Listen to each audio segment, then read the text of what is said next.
It's time to sit back, relax, and listen to Conversations with Joan. Conversations with Joan will inspire, motivate, and empower you. Live your best life now. Listen, learn, think, and decide. And now, here's your host, Joan Herman.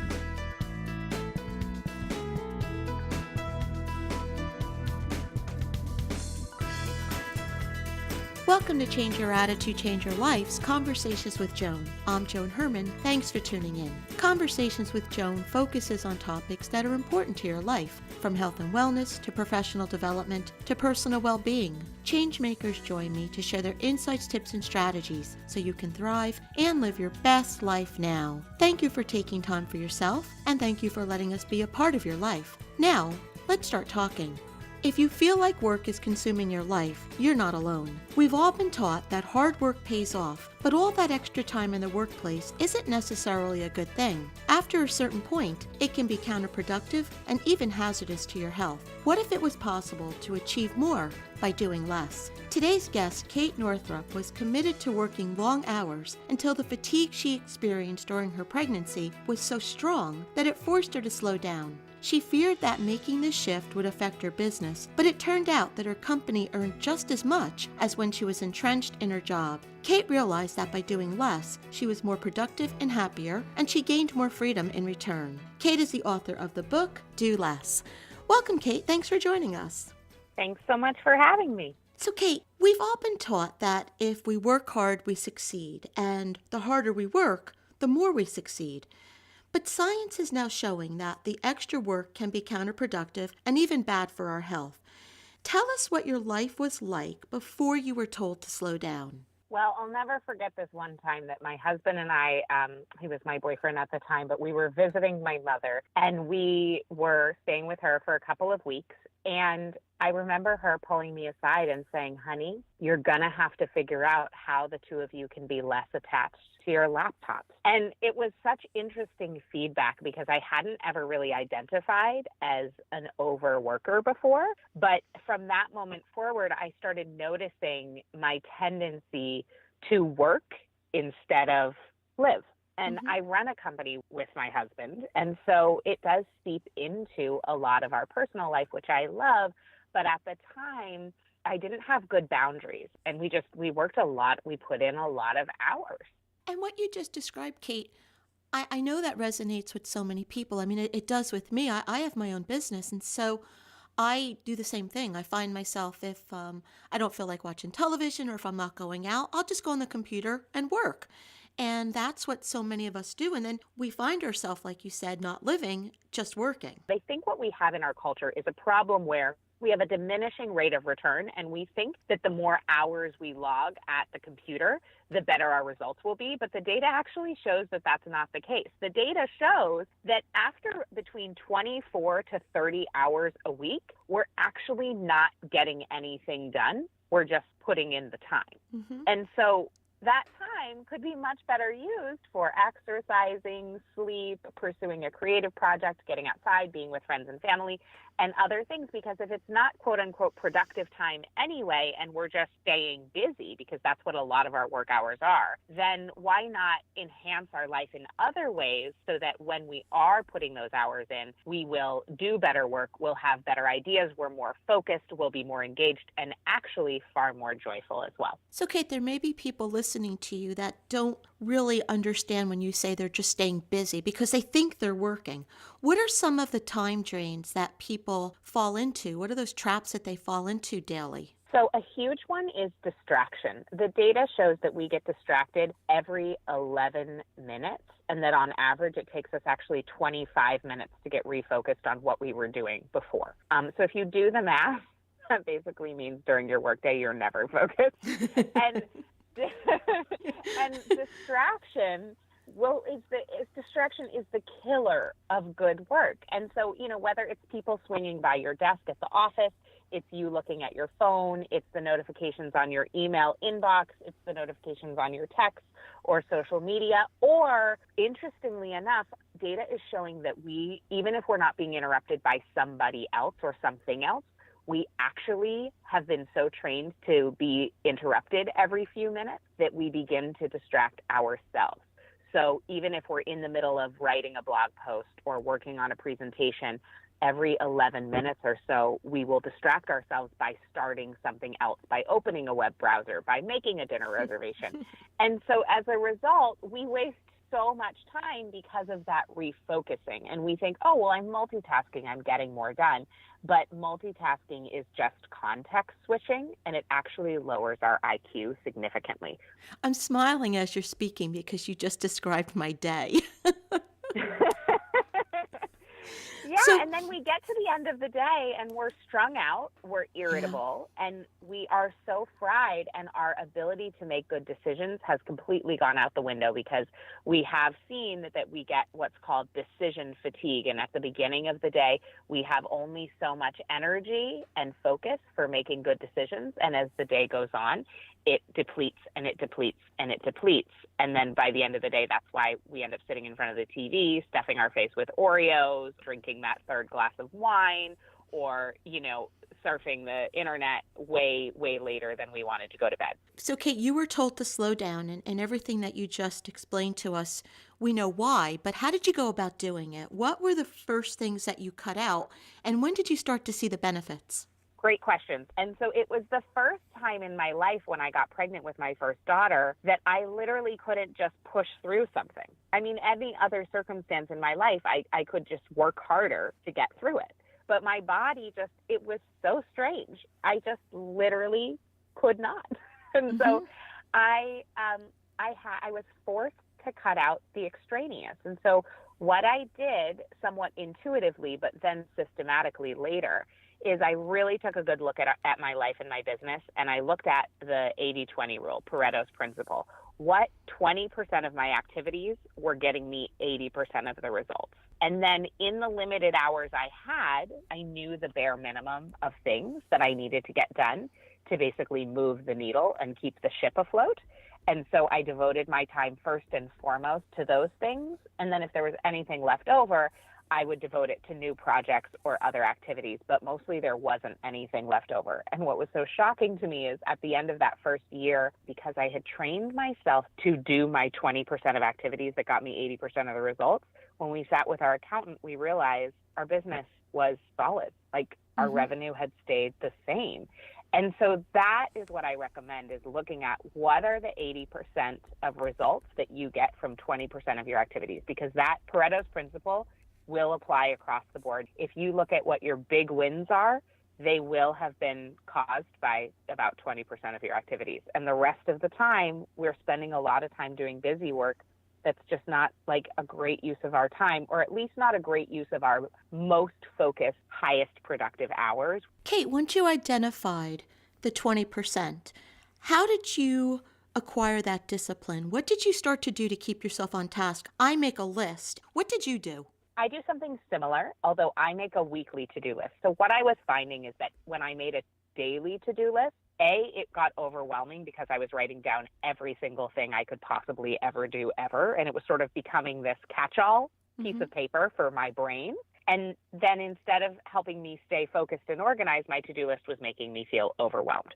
So I look at what my body needs that week, because if we don't tend to our bodies first, our productivity will take a nosedive. And when we don't take care of our bodies will force us to take care of them by taking us out, by illness and lack of energy. And so I look at that.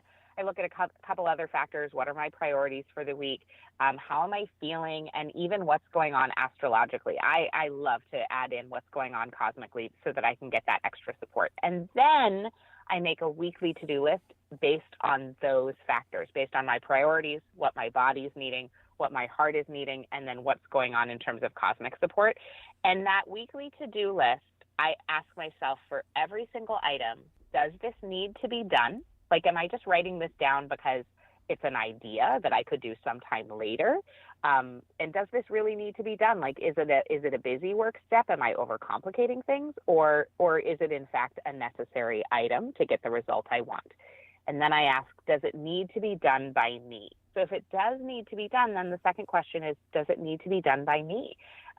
Oftentimes there are other key players in our life who can do things, whether it's our partners, our children, our family locally, someone we work with, a neighbor. there's all sorts of examples where we can just ask for help. And so that's huge. And then the last one is, does it need to be done right now? Because again, oftentimes we use our to-do list as a holder for the entire contents of our brain and our memory. But if it's a task that can be done next week or a couple weeks from now, don't put it on your to-do list for the week. Put it in a project management software or your calendar or some other system. And I only allow my to-do list to take up 1/2 of one side of an 8.5 by 11 piece of paper. And if there's something else that needs to go on the list beyond that, either something else has to get taken off the list or that thing doesn't make it on, because the number one reason people are overwhelmed and exhausted is because they're simply doing too many things. You just mentioned something, and you even said the word huge after you said it, delegating and asking for help, particularly for women. We have a very difficult time with this. I know for myself, I never like to, quote unquote, bother anyone. How were you able to move past that thought process of being someone imposing or bothering when asking for help? Oh, I'm so glad you're asking me this question. I love talking about asking for help because it is such a challenge for so many of us. And for me, having children helped a lot because I suddenly realized that raising tiny people is a lot of work. And if I wanted to be well-resourced as a mother, the only way I was going to get through it is to ask for help. I didn't want to be a shattered shell of a human, right, for my girls. Like I want to show them what it looks like to be energized and joyful as a woman, as a model for them. And the only way I can do that is by creating a village. And so in my village, literally, our neighbors are my husband, are my high school friends' parents locally. It's my mother, my father, my bonus mom. And being part of an interdependent community like that, first of all, it actually boosts our immunity. So the data shows that when we are part of an interwoven social web, and we actually are spending time with multiple different social groups in person each week, our immunity is massively enhanced. But building that community has helped me so much because one of the greatest factors for joy and happiness is that sense of belonging. And so I do believe in, whether it's joining a mom's group, whether it's joining a mastermind in your business or your work, whether it's joining a mentoring circle, finding that circle of people who can support you and who you can support. Because it's not just about asking for help. It's also about being there for others. So one of my best friends from high school just had a baby this week, and she needed to get a probiotic for her baby that is only sold at a store 25 minutes away. And I happened to be going by the store, so I just, offered to get the probiotic for her and drop it back off because she's home with a newborn and it's her third kid, so she's got a lot going on. And so it's so that we can lean on others when we need support and so that they can lean on us when they need support, because not all of us will go down at the same time. Usually in community, the reason we have community is so that when we're resourced, we can share our resources. And when we are under-resourced, we can receive resources. So being part of that ebb and flow and really understanding how much better we are together, it came through motherhood, but has, it's part of my business. It's part of networking with women, connecting with women. Just really being there for each other is so key. And I have learned from experience that the more vulnerable I am and the more willing to ask for help that I am, the closer my relationships have become, because people feel connected in a way that they never did when I was pretending I had it all together. It goes back to the saying, it takes a village. And somewhere along the way, we got this notion that we can't ask for help. So it's a sense of community. As you said, there are times when you may need help, but there are other times when you give help. And that's really what life should be about. Totally. And I think that we've so lost that in our massively independent society that's so focused on personal achievement and, getting ahead and kind of this lone wolf, I can do everything myself mentality. And honestly, it's really hurting our society. It's hurting our heart. It's hurting our health. it's hurting our families. I just think it's so important for children. And actually, the data shows that the rates of teen depression and teen suicide go down when they know that there are multiple people who are adults who care about them and who love them. And I want my girls to, of course, I want them connected to me, and that's a huge priority. But I also want them to have a lot of different mothers, a feeling of belonging, that they are safe with me, that they are safe with their grandparents, that they're safe with their neighbors. I just know how critical that is for their well-being long term. Kate, do you think we make things harder than they need to be? Has freeing up this Yes. time and I know, and streamlining everything, have you found that it has made your life less complicated? It has. I think partially my life is a little bit less complicated because I am in those early days of motherhood where routine is so key.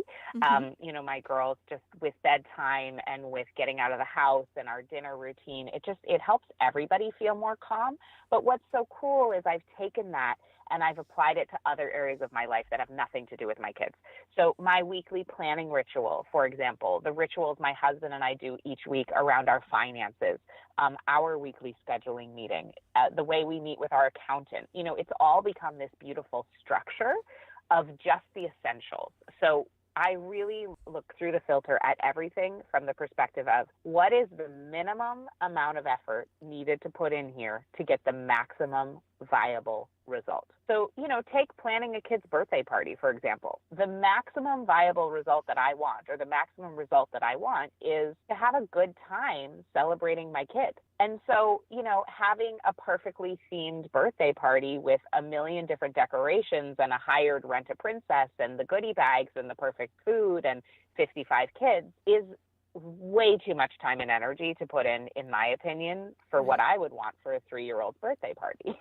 So that's an example where I really simplify and I look at, okay, what's the minimum? And so for us, as an example, my 3-year-old's birthday party, we had the grandparents come over, we had one of our best friends, and we had bagels. And everyone had a great time. And my 3-year-old was not totally overwhelmed. She felt really joyful and celebrated. And so we all got what we wanted. And I put maybe an hour or two into that party as opposed to what I've seen other people do. We're out there doing these things that are just not necessary. And in the process, we're depleting our well and we're not having anything to give. There's nothing left in us. And self-care ends up at the bottom of the list. And in all of this, it really needs to be up at the top, because if we're not taking care of ourselves and if we're run down and if we're depleted, we can't take care of anyone else. We can't do all of the things that we say we want to do when we're not taking care of ourselves. My husband got really, really sick last year, and he's fine now, but it was a good 6 weeks where he was down for the count. And it was such a stark reminder of how if we don't have our health, we have nothing. And it was a very difficult time for our family with 2 young kids and, running our company. And I was needing to really do most of all of that by myself. And again, I was forced to look at, okay, what's the bare minimum here? Because I knew I couldn't go down while he was down. And so it's so critical for us to look at small ways we can make deposits in our own well-being account every day. And it doesn't have to be major. I mean, I am not like doing 3-hour morning rituals. My self-care is very simple. The book is Do Less, A Revolutionary Approach to Time and Energy Management for Busy Moms. If you'd like to learn more about Kate and her work, you can visit katenorthrup.com. Kate, in our final moments, what's a takeaway? What would you like to leave our listeners with? I would like to remind everyone listening that your worth is not equal to your productivity. Your worth is inherent by simply being here. And so what it's really about is how can you get what you want while still feeding your own well, as you said, while moving into renewal as opposed to depletion, and really unhooking from that obsession with busyness. Kate, thank you so much for joining us and for sharing ways that we can be more productive by doing less. We are spinning in every direction, so this is a good reminder for us to slow down and start living. So thank you for spending time with us. Thank you. This is Conversations with Joan. Stay with us. We'll be right back.